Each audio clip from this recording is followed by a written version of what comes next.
અમદાવાદમાં રખડતા ઢોરના ત્રાસને ડામવા માટે કોર્પોરેશન નિષ્ફળ રહી છે, તો જેના પરિણામે હવે પોલીસ કમિશનરે મોરચો સંભાળવો પડ્યો છે। જી હા, રખડતા ઢોરના ત્રાસને અટકાવવા હવે શહેર પોલીસ કમિશનરે જાહેરનામું બહાર પાડ્યું છે, જેમાં જાહેર કરાયેલા કેટલાક ફ્રી એરિયા નોન કેટલ ઝોનમાં કોઈપણ પશુ માલિકો પોતાનું ઢોર રખડતું મૂકી શકશે નહીં।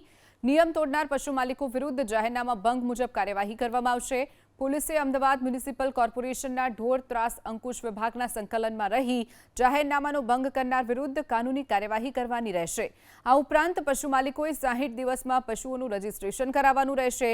આ માટે પશુઓને RFID ચિપ અને ટેગ લગાવવાના રહેશે। જો પશુની માલિકી બદલાય, વેચાણ થાય કે મરણ થાય તો તેની જાણ પણ કોર્પોરેશનને કરવાની રહેશે। આ ઉપરાંત જાહેર રસ્તાઓ પર ઘાસચારાના વેચાણ અને પશુઓને જાહેરમાં ઘાસ નાખવા પર સંપૂર્ણ પ્રતિબંધ મૂકવામાં આવ્યો છે।